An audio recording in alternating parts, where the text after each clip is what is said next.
minutes. The game opens with e4, e5, knight to f3, knight c6, bishop b5. A draw is fine for Hikaru.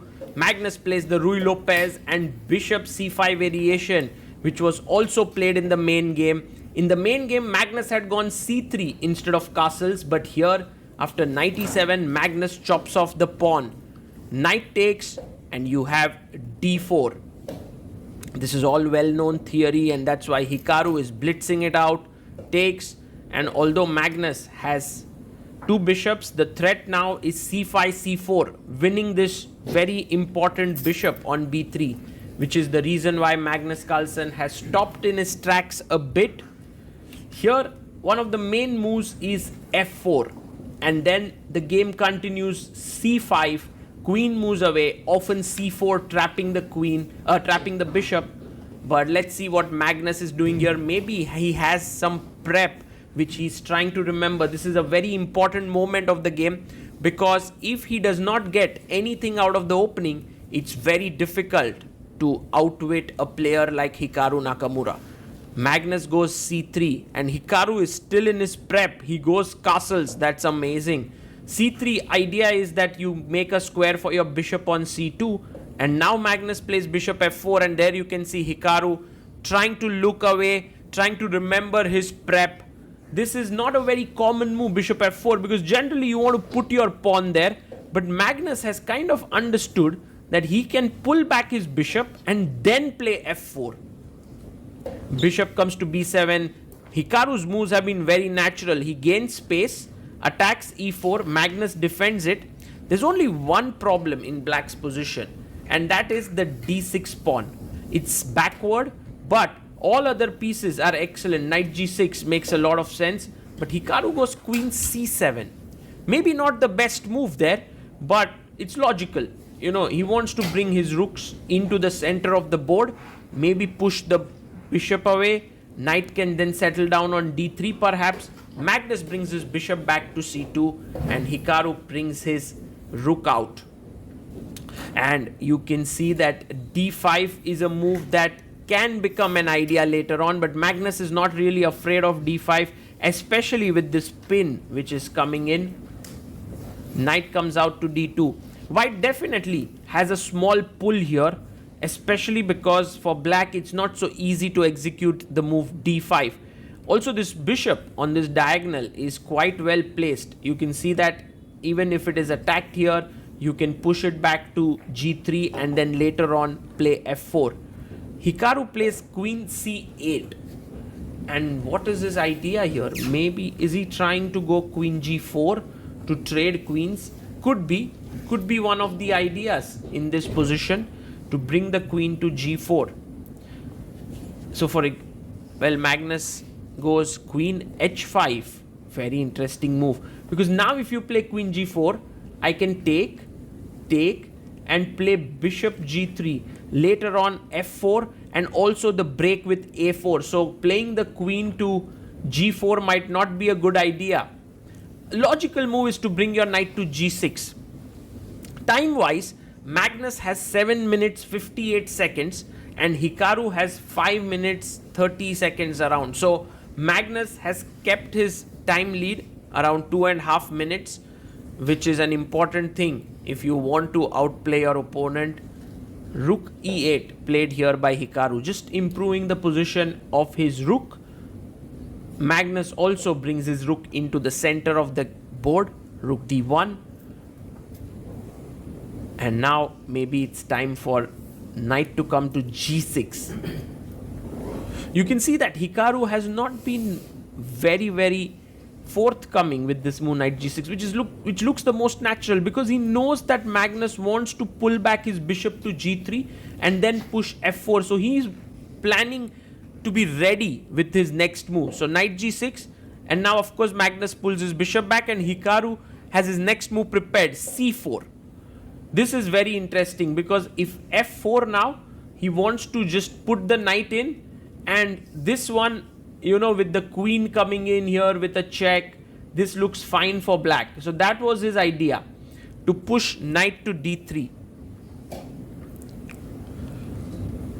with the move c4, and Magnus now taking his time.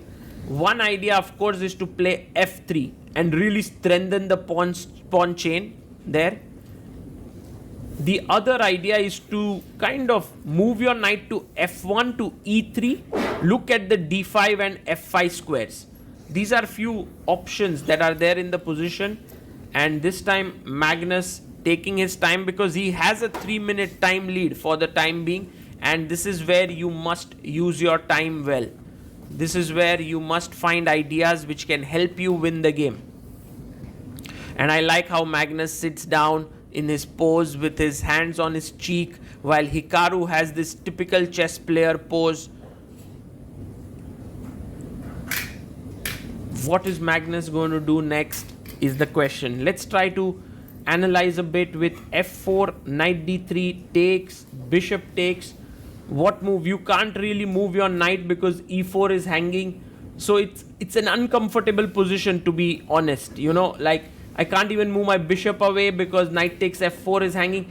All in all, I don't think Magnus is thinking about f4 at all. But if you don't think about f4, yes, knight f1 is the move that comes to mind. And in a way, now knight d3 just loses a pawn. Takes, takes, takes. So, oh, it doesn't lose a pawn actually.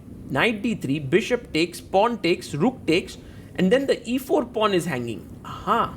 So that's a little bit of a tactical sequence there. But then maybe Hikaru can improve his position right now. He can play queen c5.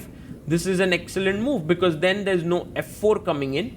Maybe knight e3 is an idea here, but Hikaru goes straight in knight d3. Magnus takes, pawn takes, and now takes it with the rook. So Magnus was ready for this.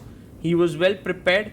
His time lead has come down to 2 minutes. He has 6 minutes on the clock. Hikaru has 4 minutes.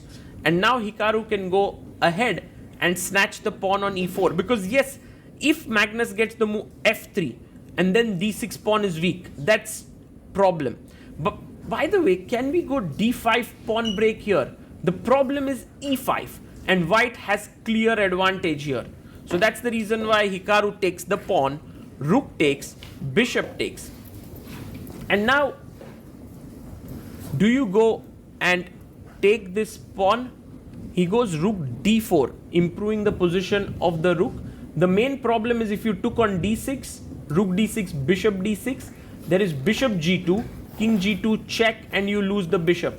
So that's the reason why Magnus very quickly plays his rook to d4. Now d5 would be a good move, but instead Hikaru goes bishop b7. Again, the same idea if you take the pawn, which is rook d6, bishop d6, and bishop takes g2 followed by queen c6 check, winning the bishop. So Magnus has to do something else. He has a small pull here for sure because of this pawn weakness.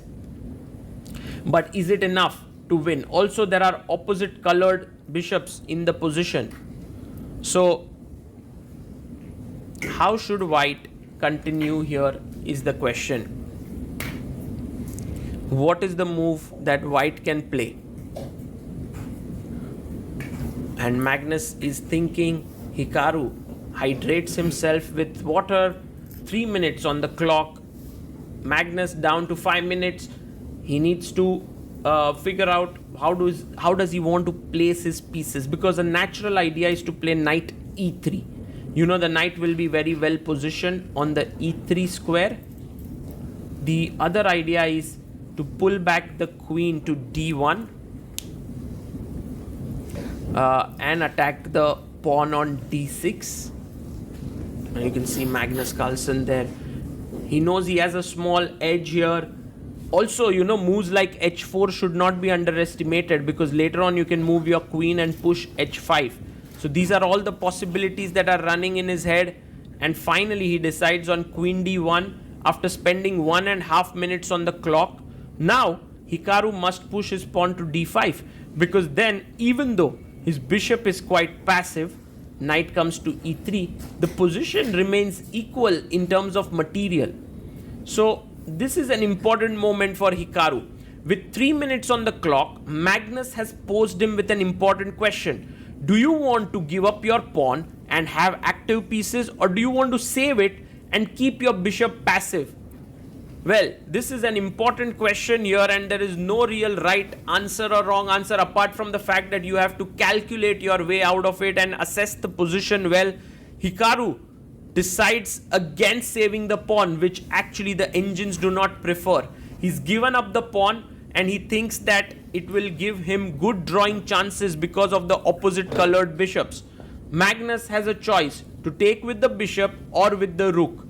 This is an important moment for him as well, because he takes with the rook. More trades may be better for Hikaru, but Magnus knows that he should be okay. Here king goes to h7. And now extra pawn for Magnus brings his knight. Now this is the phase where you need to observe Magnus, how he plays. Guys, this is where Magnus is an entirely different beast, because he understands where his pieces go. Look, first centralizes his queen. Now such a move, no real threat, but an excellent move. Fantastic move.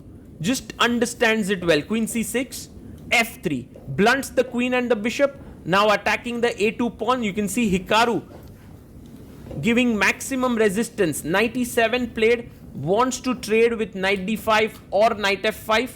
Now at this point Magnus starts to think, because there are concrete threats by his opponent. So first place check.